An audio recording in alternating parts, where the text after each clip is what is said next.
வணக்கம். All in one zone devotion சேனலுக்கு உங்களை அன்புடன் வரவேற்கிறேன். இன்னைக்கு நம்மளுடைய சேனலில் ஒரு புது விதமான டாபிக் தாங்க பார்க்க போகிறோம். அதாவது எதிர்மறை எண்ணங்களை விரட்டுவது எப்படி. அடிக்கடி சில பேருக்கு எதிர்மறை எண்ணங்கள் வந்து கொண்டே இருக்கும் இல்லையா? அதை எப்படி நீக்குவது, எப்படி அடியோடு விரட்டி அனுப்புவது அப்படின்னு தான் நம்ம வீடியோவில் இன்னைக்கு முழு விவரமாக பார்க்க போகிறோங்க.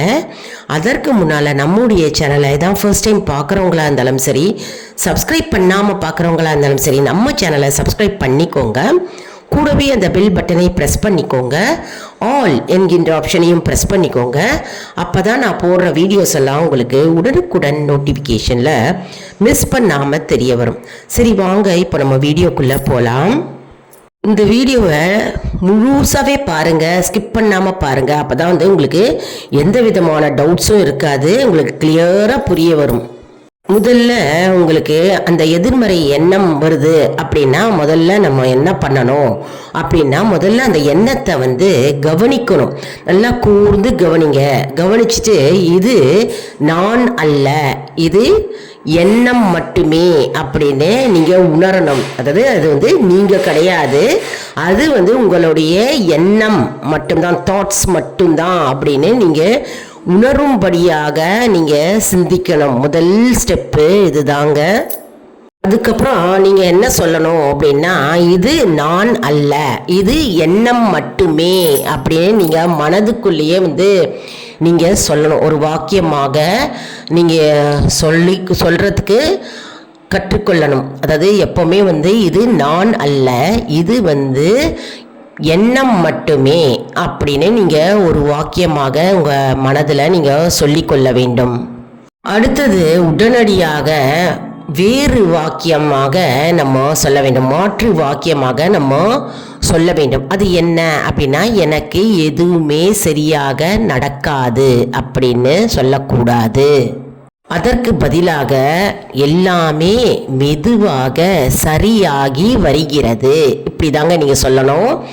எல்லாமே மெதுவாக சரியாகி வருகிறது, எல்லாமே மெதுவாக சரியாகி வருகிறது அப்படின்னு நம்ம இந்த வாக்கியத்தை, இந்த சென்டென்ஸை நம்ம 3 முறை நம்ம சொல்ல வேண்டும்.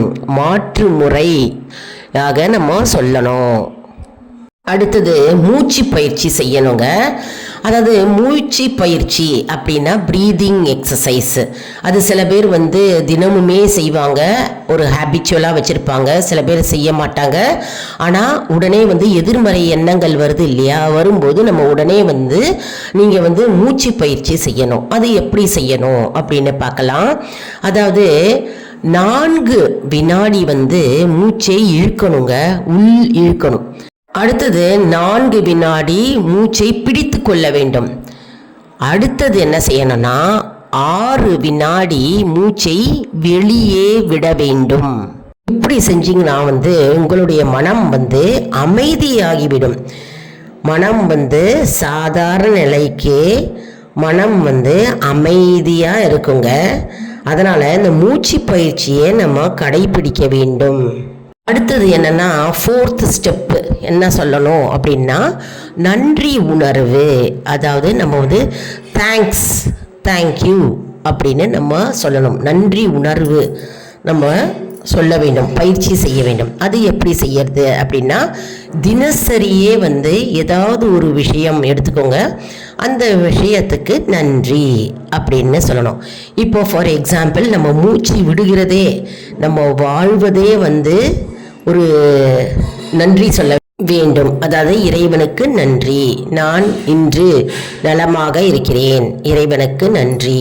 நான் இன்று ஆரோக்கியமாக இருக்கிறேன், இறைவனுக்கு நன்றி அப்படின்னு உங்களுடைய இஷ்ட தெய்வம் எந்த தெய்வமாக இருக்கிறதோ அந்த தெய்வத்தின் பெயரை சொல்லி நன்றி உணர்வாக இருக்க வேண்டும், நன்றி சொல்ல வேண்டும். ஏதாவது ஒரு விஷயங்க தேங்க்யூ அப்படின்னு நம்ம நன்றி உணர்வு நம்ம தெரியப்படுத்த வேண்டும்.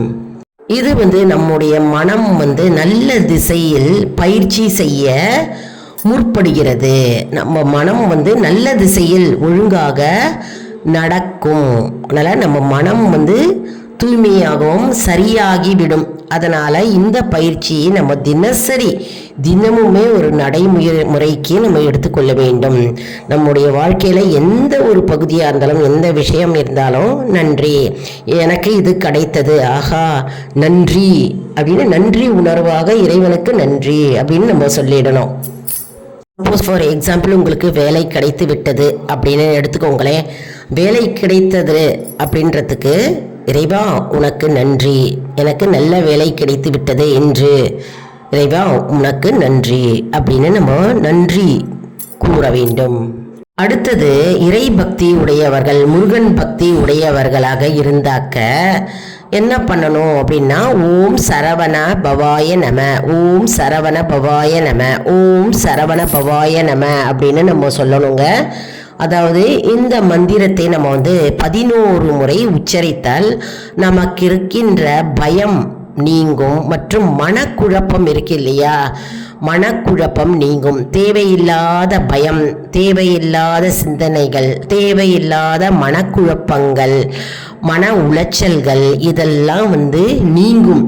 அதனால் ஓம் சரவண பவாய நம அப்படின்ட்டு தினம்தோறும் ஒரு 11 முறை தானே, 11 முறை உச்சரித்தால் நமக்கு நம்முடைய மனம் வந்து ஒரு நிலைப்படும், வீண் குழப்பங்கள் நீங்கும். எதையாவது சிந்திக்கொண்டே இருக்கலாம், சிந்தனையிலேயே இருக்கலாம், மற்றும் வந்து எப்போவுமே குழம்பிக் கொண்டிருக்கலாம். மனம் வந்து எப்போவுமே சஞ்சலப்பட்டு குழம்பிக் கொண்டிருக்கலாம். அந்த குழப்பங்கள், பயங்கள் எல்லாம் வந்து மனவேதனைகள் எல்லாமே நீங்குங்க. அதனால் இந்த மந்திரத்தை தினம்தோறும் ஒரு 11 முறை உச்சரித்தால் நம்முடைய பயம், குழப்பங்கள் எல்லாம் நீங்கும். அடுத்தது 6வதாக 6th ஸ்டெப்பு என்ன செய்ய வேண்டும்னா, சிறிய நடைப்பயிற்சி நம்ம செய்யணுங்க. அதாவது எதிர்மறை சிந்தனை, எதிர்மறை எண்ணம் நம்மளுடைய மனதில் வரும்போது என்ன நீங்கள் செய்யணும்னா, ஜஸ்ட்டு ஒரு 5லேருந்து 10 நிமிடம் நடக்கணுங்க. வீட்டிலே நீங்கள் நடந்தால் கூட போகும். பெரியவர்களாக இருந்தால் வெளியில் போக முடியல அப்படின்னா வீட்டிலே வந்து 5லேருந்து 10 நிமிடம் வந்து உங்கள் வீட்டு ஹால்லேயே நீங்கள் நடந்தால் போகிறோம். மற்றும் வந்து தண்ணீர் குடிக்கலாம். தண்ணீர் குடிக்கும் போது உங்களுடைய மனம் எண்ண ஓட்டத்தை வந்து அது மாற்றும். மற்றும் சிறிய வேலை ஏதாவது செய்யலாங்க. சிறிய வேலை ஏதாவது வேலை செய்ய முடிஞ்சவர்கள், வீட்டில் வந்து நிறைய வேலை இருக்கு இல்லையா, அந்த வேலைகளை ஏதாவது ஒரு வேலையை எடுத்து நீங்கள் செஞ்சீங்கன்னாக்கா உங்களுடைய மனம் எண்ணம் மாறும். அதாவது எதிர்மறை எண்ணங்கள் வந்து நீங்கும். அதனால் இந்த 6வது விஷயத்தை நம்ம கடைபிடிப்பது நல்லது. அடுத்தது என்ன செய்யணும் அப்படின்னா, இரவு தூங்குவதற்கு முன்னால் என்ன சொல்லணும், இரவு மனம் தூய்மையாக இருக்க வேண்டும். தூங்குவதற்கு முன்னால் நம்ம என்ன சொல்லணும்னா, இன்று எனக்கு நடந்த அனைத்து கவலைகளையும் நான் நீங்குகிறேன், எல்லாவற்றையும் நான் நீக்கி போடுகிறேன், நாளைய தினம் நல்லதாகவே நடக்கும், நாளைய தினம் நல்ல வழி பிறக்கும், நாளை நல்ல நாள் அப்படின்னு நம்ம சொல்லிட்டு நம்ம தூங்கும்போது நம்முடைய மனம் வந்து அப்படியே மாறும். இந்த பயிற்சியை நம்ம மேற்கொண்டு வந்தால் நம்முடைய எதிர்மறை எண்ணங்கள், எதிர்மறை சிந்தனைகள் எல்லாமே படிப்படியாக நீங்குங்க.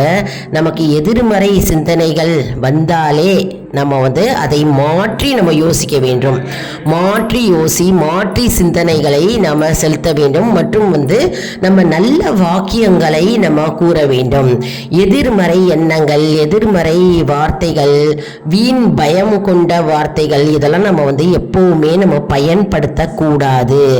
அதனால நம்முடைய மனம் வந்து ஒரு நிலைப்படும். மற்றும் நம்முடைய மனம் வந்து நேர்மறையான சிந்தனைகளை நமக்கு உண்டு பண்ணும். விரைவில் நம் மனம் வந்து நன்றாக இருக்கும். நமக்கு எந்த குழப்பமும் வராது, பயமும் வராது, வீண் சந்தேகமும் வராது, குழப்பங்களும் நீங்கும். மற்றும் மன வேதனைகள் எல்லாமே நீங்கும். மற்றும் மனதிற்குரிய அனைத்து நோய்களும் நம்மை விட்டு விலகுங்க. எந்த ஸ்ட்ரெஸ்ஸும் இருக்காது, டென்ஷனும் இருக்காது. அதனால வந்து இந்த வழிமுறைகளை நீங்க வந்து தினம்தோறும் வந்து உங்களுடைய வாழ்க்கையில் கடைபிடித்து வந்தால் உங்களுக்கு எதிர்மறை எண்ணங்களிலிருந்து நீங்கள் எல்லாரும் விடுபடலாம். அதனால் இது சின்ன சின்ன டிப்ஸ் தானே, இதெல்லாம் நம்ம தினசரி வாழ்க்கையில் நடைமுறையில் நம்ம பயிற்சி பண்ணி வந்தாலே உங்களுக்கு எதிர்மறை எண்ணங்களிலிருந்து விடுபடலாம் மற்றும் நம்முடைய மனம் மேன்மை அடையும் மற்றும் நம்முடைய சிந்தனை நேர்முகமாக இருக்கும் மற்றும் நமக்கு எல்லாவற்றுக்கும் நமக்கு தெளிவான முடிவு எடுப்பதற்கு நமக்கு தைரியம் பிறக்கும். அதனால் இந்த சின்ன சின்ன விஷயங்களை நம்ம எப்பொழுதுமே நம்முடைய வாழ்க்கையில் நம்ம கடைபிடித்து வந்தாலே நமக்குள் இருக்கும் எதிர்மறை எண்ணங்கள் அப்படியே அடியோடு நீங்கிவிடும்.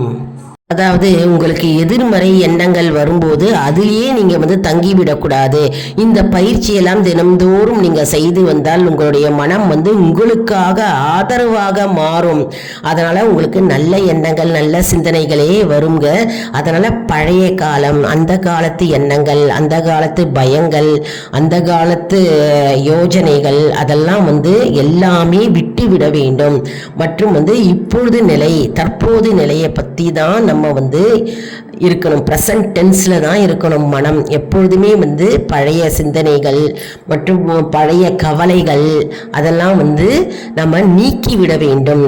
அதனால் எதிர்மறை எண்ணங்களை அழிவோடு நீங்குவதற்கான இந்த பயிற்சி முறைகளை எல்லாரும் கடைபிடித்து நம்முடைய வாழ்க்கையில் நாம் அனைவரும் நல்ல மனதுடன் நம் நேர்மறை எண்ணங்களோடு நம்ம வாழ்ந்து நம்முடைய வாழ்க்கை பாதையை நாம் வெற்றி பாதையாக மாற்றுவோம். சரி அன்பர்களே, இந்த வீடியோவில் நம்ம புது விதமான நம்ம ஒரு கற்றுட்டுருக்கோங்க. அதாவது எதிர்மறை எண்ணங்களை நீக்குவது எப்படி, அதற்கு என்னென்ன நம்ம செய்யணும், என்ன பயிற்சி முறைகளை நம்ம மேற்கொள்ள வேண்டும், என்ன டிப்ஸ் நம்ம ஃபாலோ பண்ணணும் அப்படின்னு நம்ம இன்றைக்கி பார்த்தோம் இல்லையா. இது புது விதமான ஒரு வீடியோவாக அமைந்திருக்கிறது இல்லையா. இந்த வீடியோ உங்களுக்கு மிகவும் பயனுள்ளதாக இருக்கும் என்று நான் நம்புகிறேன். இந்த வீடியோவுக்கு ஒரு லைக் கொடுங்க, இதை மற்றவர்களுக்கும் ஷேர் செய்யுங்கள், அவர்களும் பலனடையட்டும். மேலும் ஆல் இன் ஒன் ஜோன் அன்பர்களுக்கு ஒரு அன்பான வேண்டுகோள். நம்முடைய கம்யூனிட்டி போஸ்ட்ல கேள்வி பதில் நேரம் வருங்க, அந்த கேள்விகளுக்கு பதில் தாங்க. இதன் மூலம் நம்முடைய ஆன்மீக பயணம் எப்படி இருக்கிறது என்பதை நம்ம தெரிந்து கொள்ளலாம் இல்லையா. இது சப்ஸ்கிரைப் செய்தவர்களுக்கு மட்டுமே தெரிய வரும். அதனால் நம்முடைய சேனலை மறக்காம சப்ஸ்கிரைப் செய்து கொள்ளுங்கள். அடுத்த வீடியோவில் வேறொரு தலைப்புடன் உங்களை சந்திக்கிறேன். நன்றி, வணக்கம்.